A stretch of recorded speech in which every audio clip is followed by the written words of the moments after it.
अस्सलाम वालेकुम नाजरीन, मैं हूं अहमद मंसूर और आप देख रहे हैं वीएन पॉइंट।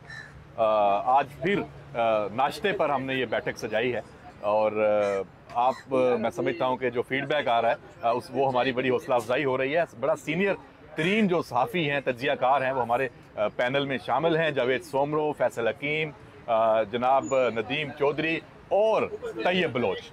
तो 27वीं आइनी तरमीम का जो शोर शराबा है, जो बाहर से उसको कंट्रोल किया जा रहा है, उसके मकासद, अच्छा ये सिर्फ 27वीं तरमीम की बात नहीं है, कोई भी इशू हो पाकिस्तान का, आप देखें तरीका वारदात यही है कि उसको मुतनाज़ा बना दिया जाए, उस पर सवालात खड़े कर दिए जाएं, उसको पाकिस्तान की दुश्मनी से उसकी ताबीर दे दी जाए।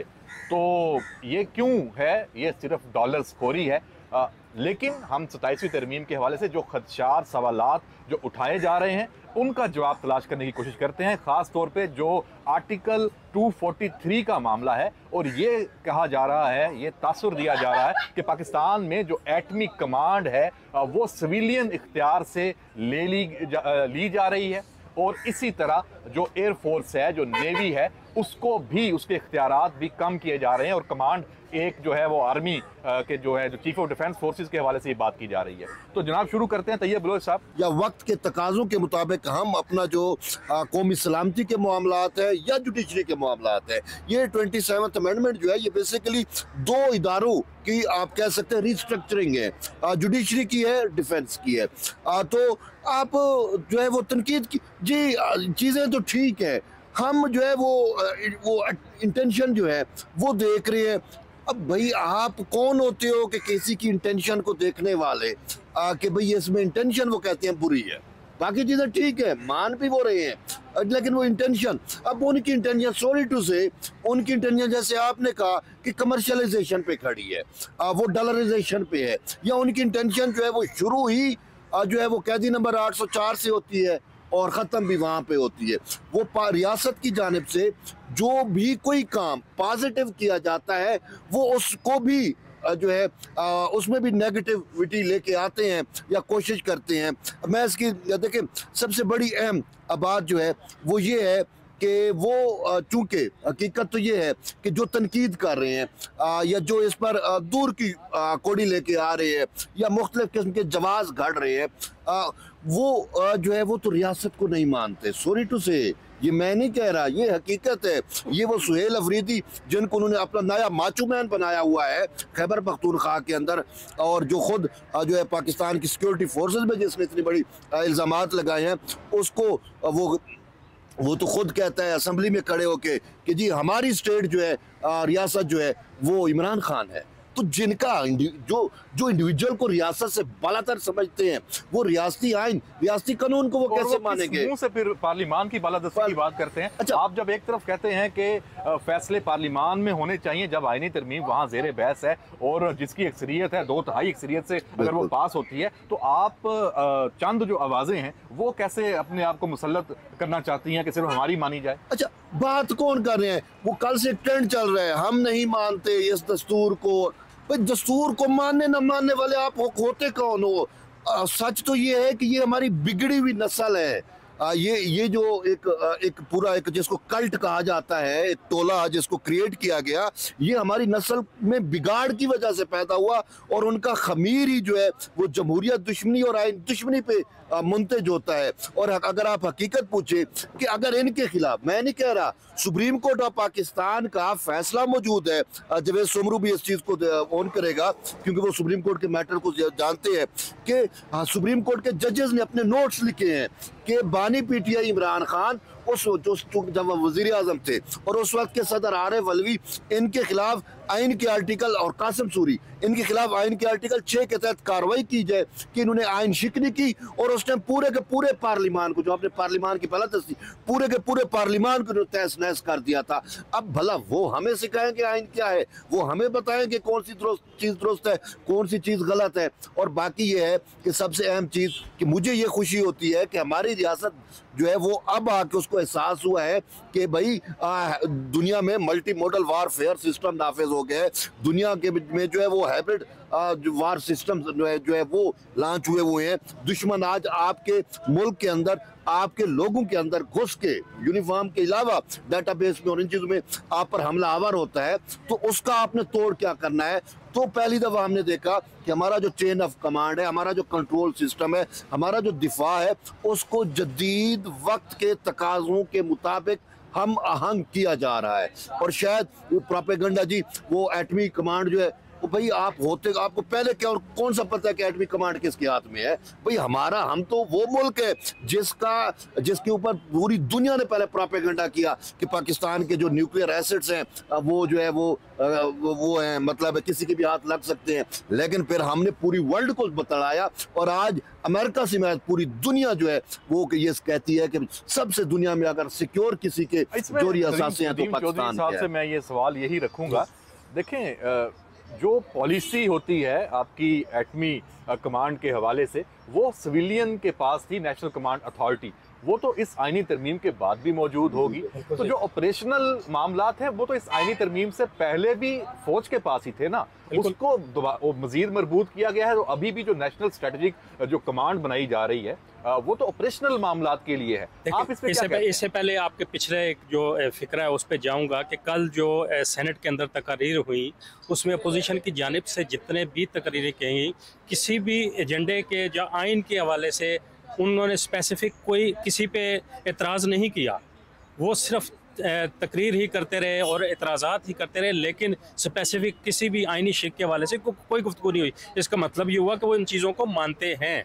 और दूसरी चीज़, अभी जो आप कमान की बात कर रहे हैं, तो पूरी दुनिया ने अभी आपके सामने, बल्कि आप देखें कि अमेरिका ने तस्लीम किया कि पाकिस्तान ने जितनी जंग जीती है वो सारी इस कमान की वजह से जीती है। अगर पूरी दुनिया इस चीज़ को इतराफ़ कर चुकी है कि सबसे अच्छी स्ट्रेटजिक पॉलिसी पाकिस्तान के आर्म फोर्सेस के पास है, तो इससे बढ़ के तो कोई चीज़ नहीं हो सकती। और जिस तरह इन्होंने ये शोर मचा रहे हैं कि ये कमान किसी और के पास जाएगी, तो ऑलरेडी कमान भी तो वही कर रहे हैं उनके पास ही, और कोई ऐसी तब्दीली इस आइन के अंदर मौजूद नहीं है, ना कोई ऐसी शिक के अंदर मौजूद है।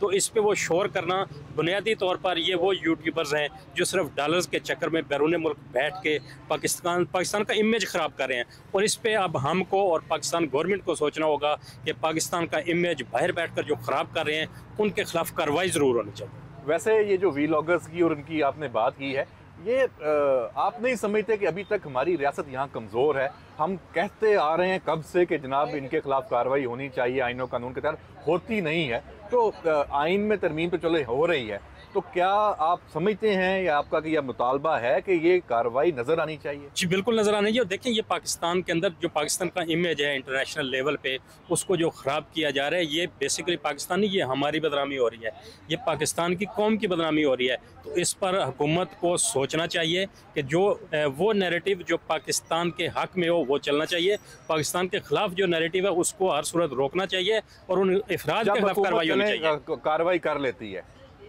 तो फिर आप कहेंगे ये आज़ादी इज़हार के खिलाफ हो गया, आप भी खड़े होकर एहतजाज कर रहे होंगे, ये तो फिर बड़ी दो अमली। देखें, आज़ादी इज़हार राय एक डिफरेंट चीज़ है। के आज कहें कि अगर उनके खिलाफ कार्रवाई होगी तो आप फिर देखें, आज़ादी इज़हार राय एक और चीज़ है और ज़ाती राय कोई और चीज़ है। ये उनकी ज़ाती राय है, ये उनकी ज़ाती राय है। आज़ादी इज़हार राय के साथ हम सब खड़े, बिल्कुल ठीक हो गया। फैसल हकीम साहब यूट्यूबर पे बंदी लग रही थी तो जुडिशरी ने आपको पता रिलीफ दे दिया था। बिल्कुल।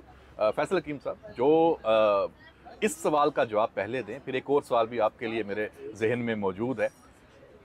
जो एक ये परसेप्शन देने की कोशिश की जा रही है और फोर्सेस के दरमियान एक जो हम मांगी है उसको टारगेट किया जा रहा है कि नेवी और जो एयर फोर्स है उसकी कमांड कॉम्प्रोमाइज़ हो रही है इस आइनी तरमीम के ज़रिए। आपने सारा इसका जायज़ा लिया है, आपको ये चीज़ नज़र आई है? अहमद मंसूर, हमारी सबसे बदकिस्मती ये है कि आजकल तज्जियाकार वो बने हुए हैं या सोशल मीडिया पे आपको वो चेहरे नज़र आते हैं जिन्हें शायद जो आइन है उसकी अलिफ बे भी नहीं पता हो। मुझे नहीं लगता कि इनमें से कोई 40% भी ऐसे हों जिनको आइन का आर्टिकल 243 जो है वो ज़ुबानी याद हो या उन्होंने नज़र से गुजारा हो। बस तनकीद है, तनकीद करनी है, डॉलर कमाने हैं। ये आप इनमें से आधों को ये नहीं पता होगा कि नेशनल कमांड अथॉरिटी क्या है और स्ट्रेटेजिक कमांड अथॉरिटी क्या है और यूनाइटेड कमांड सिस्टम जो है वो क्या है। क्या यूनाइटेड कमांड सिस्टम पाकिस्तान पहला मुल्क है दुनिया का जिसमें आ रहा है? नहीं, बिल्कुल नहीं है। यूनाइटेड कमांड सिस्टम आपके हमसाया मुल्क में भी है, अमेरिका में भी है, चीन में भी है, बहुत सारे ममालिक अच्छा, में जब खबरें ये रिपोर्ट करते हैं जी अमेरिकी सेंटकॉम के जी। कमांडर आए हैं, तो सेंट्रल कमांड तो सेंट्रल कमांड है ना। और उसके बाद अगर आप बात करते हैं नेशनल कमांड अथॉरिटी की, नेशनल कमांड अथॉरिटी जो है वो तो सिविलियन के पास है, वो सारी पॉलिसी उसके कंट्रोल में है। जो स्ट्रेटेजिक कमांड है, स्ट्रेटेजिक कमांड जो है वो तो शुरू से ही आर्म फोर्सेस के पास रही है। सिर्फ उसको इतनी है कि यूनाइटेड कमांड सिस्टम जो है उसको तरीकाकार, जो जदीद तरीकाकार है उसमें लाया जा रहा है और उसमें वो फैसले स्ट्रेटेजिक अपने करेंगे। जो तकर्री हैं, चाहे वो CDF की तकर्री है, चाहे फोर्सेस के जो चीफ्स हैं उनकी तकर्री है, वो किसके पास है? वो भी सिविलियन हुकूमत के पास है। वज़ीर-ए-आज़म एडवाइस करेगा, सदर तैनात करेगा। तो कहाँ पे इख्तियारात का टकराव है, कहाँ पे जो है वो आपको इख्तियारात की तकलीफ। एक चीज मैं कहना चाहूँगा, नेवी अपनी जो नेवल चीफ और एयरफोर्स के चीफ, उनकी कमांड कहीं पे कॉम्प्रोमाइज नहीं है। कहीं भी अपनी फोर्सेस के अंदर तमाम जो इख्तियारात, तैनातियां, ट्रांसफर, पोस्टिंग, बाकी सारी चीजें वो किसी से पूछने के मिजाज नहीं है। हाँ, पॉलिसी लेवल पे जैसे सिविलियन एक पूरा सेटअप मौजूद है, जो पॉलिसी आती है उस पर हर फोर्स उस पर अमल करती है। तो इसको फिर क्यों मुतनाज़ा बनाने की जो ये कोशिश है ये हो रही है? देखें, सिंपल सी बात है, धंधा है और डॉलर्स का धंधा है, डॉलर्स का धंधा है पर गंदा है ये, ठीक है। सिर्फ डॉलर्स कमाने के लिए पाकिस्तान की रियासत को भी निशाना बनाया जा रहा है, पाकिस्तान के ख़िलाफ़ भी प्रोपोगंडा किया जा रहा है, रियासती इदारों के ख़िलाफ़ भी प्रोपोगंडा किया जा रहा है। और या तो आप इतने मुहिब्बे वतन हैं तो आए ना पाकिस्तान में बैठ के ये काम करें, अगर ये इसमें इतनी गलतियां हैं तो आए उन गलतियों की निशानदेही पाकिस्तान में आकर करें। आप बैठे हुए इंग्लैंड में, आप बैठे हुए अमेरिका में, आप बैठे खुशबू लगा खुशबू लगा के सारा कुछ करें, फिर आपको पाकिस्तान की अवाम बताएगी कि आप कितने कुछ मुहिब्बे वतन है और आप कहाँ से कैसे कैसे भागे हुए हैं और आप वहाँ पे बैठ के किसके एजेंडे पे काम कर रहे हैं वो भी आपको बताएंगे और किस तरह से क्या क्या आपके पास फिर अभी आके तो इतराफात भी करते हैं कि हम तो जनाब इस्तेमाल होते रहे। वैसे कमाल सूरत हाल है, ये भी शायद यही कुछ हो रहा है। यही है, देखिए ना, डॉलर्स का धंधा है, डॉलर्स मिलते रहे, उसके लिए आपका यूट्यूब जो है वो अच्छा चलना चाहिए, उसके लिए आपका सोशल मीडिया अच्छा चलना चाहिए। डॉलर्स कैसे आते हैं वो आपको भी पता है, वो मुझे भी पता है कि और कौन एजेंडे पे, किस एजेंडे के तहत जल्दी वायरल होता है वो भी सबको पता है। तो उसमें अब छुपा कुछ भी नहीं है। समरो साहब के पास सवाल तैयार है जी मेरा। जवेद समरो साहब, chairman joint chiefs of staff committee हम कवर करते हैं।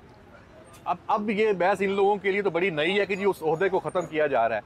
आप और हम डिफेंस जर्नलिस्ट भी हैं, तो जब उधर से खबरें आती है तो हमें पता ही अलामती ओहदा बन चुका है और मुसलसल उसके पास ना कमांड ना इख्तियारात। और ये एक मतलब उसको अगर एक आज के तकाज़ों के मुताबिक एक कमांड के तौर पे चीफ ऑफ डिफेंस फोर्सेस के फैसला साजी एक जगह पे हो जाए और एक जो हम मांगी है, जो एक तमाम जो फोर्सेस, अब तो 4 हो जाएंगी ना, एक एयरफोर्स हो जाएगी, नेवल फोर्स है, आर्मी है और ये नेशनल जो स्ट्रेटेजिक कमांड है ये भी एक फोर्स बन रही है। इसके भी 4 स्टार जनरल इसको ऐड करेंगे। तो ये chairman joint chief of staff committee ठीक नहीं है, ख़त्म हो रहा है ये ओहदा और एक नया, इससे फ़र्क क्या पड़ेगा? अहमद, मैं इस काबिल नहीं हूँ कि मैं इसको कह दूँ कि जी ये ठीक है कि इसको इस ओहदे को ख़त्म किया जाए, या ये कह दूँ कि जी एक सेरेमोनियल ओहदा था। जिन लोगों ने इस मुल्क की भागदौड़ संभाली हुई है और जो लोग रियासती हदूद के तहफ़्फ़ुज़ के लिए बैठे हैं वो हमसे ज़्यादा सही सोच सकते हैं, क्योंकि उनको पता है कि अज़ली दुश्मन कहाँ से, कौन सी जगह से, चाहे वो काइनेटिक ऑपरेशंस के ज़रिए वार कर रहा हो, चाहे वो हाइब्रिड तरीके से कर रहा हो, चाहे जदीद टेक्नोलॉजी में जो हमारी इस वक्त मौजूद है, आर्टिफिशियल इंटेलिजेंस या और दूसरी चीज़ों के ज़रिए, वो हमसे ज़्यादा बेहतर सोच सकते हैं। तो जिन्होंने इस ओहदे को, एक जो सेरेमोनियल ओहदा था उसको ख़त्म करके उसकी जगह नया ओहदा बनाया, तो वो बेहतर सोच सकते हैं। और दूसरी मुझे बात बताएं कि यार मैं ये मिसाल देना नहीं चाहिए क्योंकि वो बड़ी लेवल का मामला है, लेकिन एक घर होता है, एक घर के अंदर एक सरबराह होता है। वो सरबराह यही चाहता है कि जी तमाम जो घर के फ़र्द हों एक सेंट्रल कमांड के ज़रिए उनको कमांड किया जाए। अगर उस घर को उस मामले में सेंट्रली कमांड नहीं किया जाएगा तो उसकी बुनियादें हिल जाती हैं। अगर यहाँ पे सेंट्रल कमांड बना के उसको मजबूत बनाया जा रहा है तो उस पर तनकीद करना मेरी नज़र में सिर्फ इसलिए है कि जो तनकीद कर रहे हैं उनको सिर्फ पैसा चाहिए, उनको रियासत से कोई प्यार नहीं, उनको मुल्क से कोई प्यार नहीं। वो ये नहीं समझते कि हुकूमती मामला किस तरह से चलाए जाते हैं। वो हमारे यहाँ अमूमन ना मेरे तीनों दोस्त बैठे हुए हैं, वो अमूमन हमारे जो यूथीय दोस्त हैं जो डॉलर कमाते हैं कैदी नंबर 804 के बयानियों को आगे बढ़ाकर, वो अमूमन ये कहते हैं हम जैसे जो दोस्त हैं जो सही पढ़ कर आते हैं, जो जिनको आइन का पता है, जिनको फील्ड जर्नलिज्म का पता है, जिन्होंने अदालतों में मुकदमात कवर किए, बड़े बड़ी तारीखी वाक़यात आंखों से देखे, वो लोग जिनको कभी भी फील्ड में हमने नहीं देखा, वो सोशल मीडिया पे बैठकर इन चीज़ों पे तनकीद करते हैं सिर्फ कैदी नंबर 804 के बयानिए बेचकर, ताकि वो डॉलर्स कमा सकें। अच्छा भाई, और इसके अलावा मज़े की बात, आप तीनों दोस्त मेरे साथ एग्री करेंगे, वो बाकी जो पढ़े लिखे या फील्ड जर्नलिज्म करने वाले दोस्त हैं, हम उन पे इल्ज़ाम लगाते हैं कि जी ये पता नहीं कौन है, ये किस तरह से किसी का बयानिया। भाई हम किसी का बयानिया नहीं बेच रहे, हम किसी की बात नहीं कर रहे, हम वो हक़ाइक़ बता रहे हैं जो इस मुल्क के अंदर करंट सिचुएशन में हैं। और उसमें हम ना किसी को ये कह रहे हैं कि जी हमें डॉलर दो, ना किसी को ये कह रहे हैं कि हमें पैसे दो। हम सिर्फ वो हक़ाइक़ सामने रख रहे हैं अपने अवाम के सामने कि हक़ाइक़ वही हैं, इसके अलावा जो भी है सिर्फ और सिर्फ प्रोपेगेंडा है। और हमारे तैयब साहब ने ये कहा कि डॉलराइजेशन है, कि वो सिर्फ डॉलर्स के कमाने के चक्कर में झूठ पे झूठ, गलत पे गलत। ठीक है, आज के दौर के अंदर जो झूठ बहुत जल्दी बिकता है, सच के सामने लाने में बहुत ज़्यादा ताकत और बहुत ज़्यादा मेहनत करनी पड़ती है। तो ठीक है, करें आप लोग अपनी जगह पे, लेकिन ये है कि तारीख ऐसे लोगों को कभी भी अब माफ़ नहीं करेगी जो रियासती इदारों, मुल्क और उसके हदूद के ख़िलाफ़ जाकर सोचते हैं और उसके ख़िलाफ़ जाके बोलते हैं। ऐसे लोगों को हमेशा तारीख के अंदर एक लफ्ज़ है जिससे मेरे तीनों दोस्त करेंगे, उनको गद्दारी करार दिया जाता है। हो सकता है ये लोग गद्दार करार दिए जाएँ आगे जाके, लेकिन मैं आपको मज़े की बताऊँ कि ये कैदी नंबर 804 को सोशल मीडिया पे ऐसे फ़रोख्त करते हैं जैसे बहुत इमीडिएट प्रोडक्ट हो, जो जल्दी जल्दी लोग देख के डॉलर इनको रिवर्स में आते हैं, कमाते हैं। तो असल लिफाफी सहाफ़ी तो ये हैं जो इमरान खान का या कैदी नंबर 804 का जो बयानिया बेच के डॉलर्स कमाते हैं। आप असल लिफाफी सहाफ़ी ये है। जावेद समर साहब, बिल्कुल आपकी राय का एहतराम है और बाकी जो शुरका हैं सबका शुक्रिया।